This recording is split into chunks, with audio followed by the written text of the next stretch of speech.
On February 17, 1919, at the age of 77, Sir Wilfrid Laurier died. He lived a remarkable life. He led the Liberal Party for over 38 years, becoming Canada's 7th Prime Minister, the first Francophone to hold that office. Wilfrid's funeral made history as one of the first public events to be captured on film. Attended by some 50,000 people, there was a genuine outpouring of respect and affection for the man known as the Great Conciliator. Wilfrid had served his country faithfully for 45 years in the House of Commons. He will be remembered as the most gifted statesman and orator Canada ever produced. Those are the facts. Here is the story.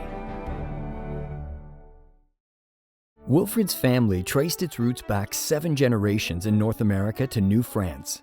Despite the family's anti-Confederation sentiment, no one was prouder to be Canadian than Wilfrid. His father, Carolus, was a farmer, surveyor, and well-respected member of the community. Carolus held a number of public positions, including mayor and justice of the peace. Politics of the day were discussed freely and vigorously in the Laurier household, not just in French, but in English too.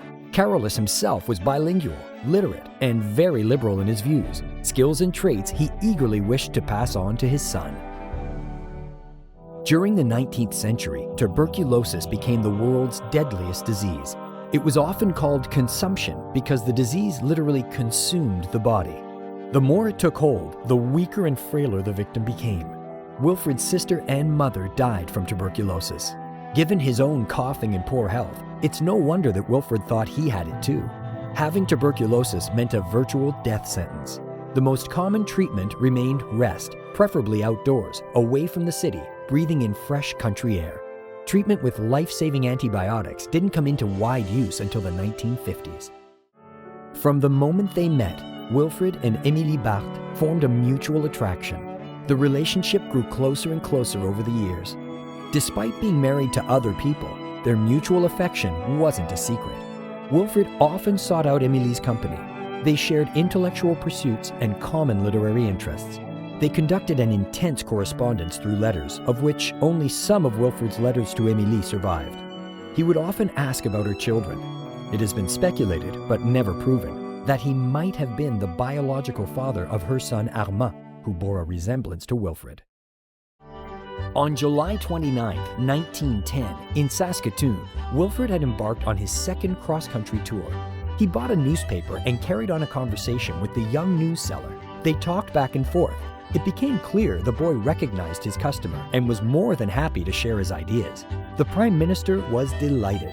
He wished the young lad well, saying he hoped he will become a great man someday. In the end, the boy said, "Well, Mr. Prime Minister, I can't waste any more time on you. I must get back to work." That paper boy grew up to become a future Prime Minister of Canada, John Diefenbaker. I am branded in Quebec as a traitor to the French, and in Ontario as a traitor to the English. In Quebec, I am branded as a jingo, and in Ontario as a separatist. In Quebec, I am attacked as an imperialist, and in Ontario as an anti-imperialist.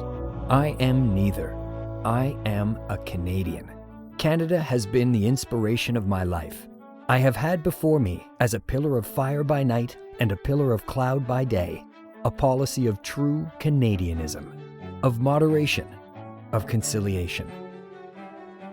Charisma, compromise, conciliation, Canadian. Wilfrid's vision pictured a land of individual liberty, where French and English worked together as partners to build this new country. It is a legacy that still resonates today.